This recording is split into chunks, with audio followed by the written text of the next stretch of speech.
नमस्कार बंधुओं, पत्र कथा के चौथा एपिसोड में आप सबका स्वागत है। बंधुओं, छाया मूर्ति महान इतिहासकार श्री प्रभात रंजन सरकार को लगातार मगध के गौरवपूर्ण इतिहास बता रहा है। बंधुओं, आज के एपिसोड में छाया मूर्ति बताने जा रहा है कि जो मगध की धरती है इसका इतना महत्व है कि नेपाल छोड़कर के महात्मा बुद्ध और वैशाली छोड़कर के महावीर जैन धर्म उपदेश देने के लिए मगध में है। छायामूर्ति कहता है कि आज महावीर जैन और यहाँ की जो मगध की जो भाषा है उसके महत्व के बारे में जानकारी देने जा रहा हूं। तो बंधुओं, ये जो इम्पोर्टेंस रियल है इसको सुनने के लिए हमारे साथ लास्ट तक बने रहें। और हाँ बंधुओं, अगर पहली बार वीडियो देख रहे हैं तो सब्सक्राइब करें, आइकन बेल प्रेस कर दें और कमेंट करें, लाइक करें और अधिक से अधिक शेयर करें ताकि इस मगध का गौरवपूर्ण इतिहास जन जन तक पहुंच सके। इतिहास ही किसी समाज का आईना होता है, दर्पण होता है। तो चलिए, छायामूर्ति कहता है वर्धमान महावीर का जन्म वैशाली में एक वैश्य परिवार में हुआ था। उनके पिता का नाम था सिद्धार्थ और माता का नाम था तृष्णा। वैशाली छोड़कर के वो मगध में धर्म का उपदेश देने के लिए आए, क्योंकि मगध एक ऐसा धरती है जिसने वैदिक संस्कृति को स्वीकार नहीं किया। इसलिए यहां पर जो भारतीय परंपरा, भारतीय संस्कृति, भारतीय मूल्य, भारतीय जो धर्म है उसको फलने फूलने का अवसर मिलता रहा। वर्धमान महावीर के जो अहिंसा का उपदेश था प्रैक्टिकल था, अव्यवहारिक था, इसलिए मगध के लोग उसको स्वीकार नहीं किए। और साथ ही साथ जो दिगंबर रहने की परंपरा थी इसके चलते स्वीकार नहीं किए। अंततः मगध से सटा हुआ जो वेस्ट बंगाल है, जहां पर राढ़ साम्राज्य बहुत फल फूल रहा था, बहुत विकसित था, उस साम्राज्य की राजधानी थी आस्तिक नगर। वहां पर जाकर उन्होंने 8 साल तक धर्म का उपदेश दिया और राढ़ के आस्तिक नगर के जो बणिक लोग हैं, बनिया लोग, उनका सपोर्ट किया। 8 साल के बाद मगध में वापस आते समय मयूराक्षी नदी के तट पर एक गांव है स्वामीनाथन, वहां पर रख करके उन्होंने कुछ दिनों तक उपदेश दिया और फिर मगध में आए और मायापुरी में वे अंतिम सांस लिए। बंधु छायामूर्ति आगे बोलते हैं कि मगध एक स्वाभिमानी साम्राज्य था, इसलिए पूरे नॉर्थ इंडिया में फैले हुए जो आज लोग थे मगध को काफी प्रताड़ित किए, परेशान किए, झुकाने की कोशिश की, लेकिन मगध पूरा सीना तान के शेर की तरह खड़ा रहा उनके विरोध में। लेकिन अंतिम राजा जो है स्कंद गुप्त कि अकर्मण्यता और उसकी चरित्रहीनता के चलते मगध का दुर्दशा हुआ। आगे कहता है कि जो भी हो, लेकिन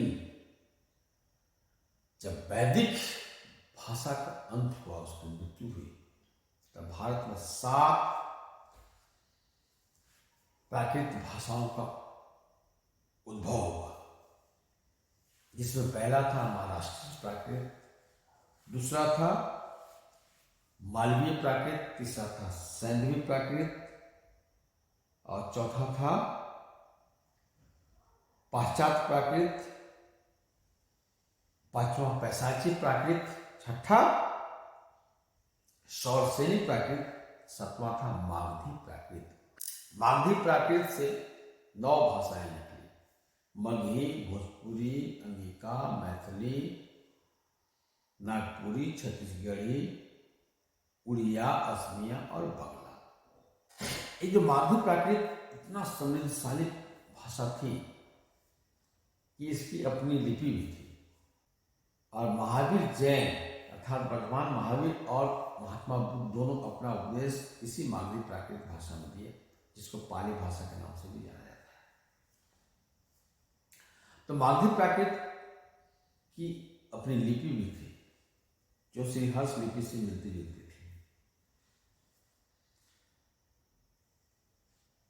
इस मगही भाषा का व्याकरण बहुत ही सरल था, अभी भी सरल है, उसका उच्चारण भी सरल है, उसका व्यवहार भी बहुत सरल है और बहुत उसमें मिठास है। उसी हिसाब से मगही भाषा का जो संस्कृति, लोक संस्कृति, उसमें भी बहुत मिठापन है। इतना बोलते बोलते छायामूर्ति का गला भर आता है, आंख में आंसू निकलने लगते हैं और कहता है कितना समृद्ध मगही भाषा को बोलने में मगध के लोग शर्मिंदा महसूस करते हैं, लज्जा महसूस करते हैं, खास करके जो पढ़े लिखे सम्राट लोग हैं वो लोग। अब ठीक इसी मागधी प्राकृत से निकली हुई दूसरी भाषा है, चाहे भोजपुरी हो, अंगिका हो, मतला हो, छत्तीसगढ़ी हो, नागपुरी हो, उड़िया, बंगला, असमिया, इन लोग अपनी भाषा को बोलने में गौरव महसूस करते हैं, धड़ल्ले से बोलते हैं, इसलिए इनकी प्रगति दिन दुनी रात चौगुनी हो रही है। लेकिन मगध की प्रगति रुक गई है क्योंकि भाषा पर विश्वास नहीं, अपनी भाषा पर गौरव नहीं, गर्व नहीं है। मगही भाषा को लोग गंवारू भाषा समझते हैं, ये बहुत ही दुख की बात है। आगे छायामूर्ति कहता है कि मगध का जो अर्थतंत्र था वो बहुत ही मजबूत था, बहुत। इस मगध पर इतना हथौड़ा मारा गया, इतना हथौड़ा मारा गया कि सारा कुछ नष्ट नष्ट हो गया। आज लोग अभाव में जी रहे हैं, दरिद्रता में जी रहे हैं, समस्त आर्थिक स्थिति दयनीय हो गई। वह जो 25 वर्षीय छायामूर्ति लड़का ने श्री प्रभात रंजन सरकार की तरफ आंसू से भरी आंखों से देखते हुए कहा कि क्या मगध का उत्थान अब नहीं होगा? श्री प्रभात रंजन सरकार कहते नहीं, तुम जैसे लड़के जब इस धरती पर है तो मगध का उत्थान होगा। मगही भाषा जो अपनी जो मातृभाषा है उसके प्रति गौरवान्वित होना पड़ेगा। ये जग जाहिर है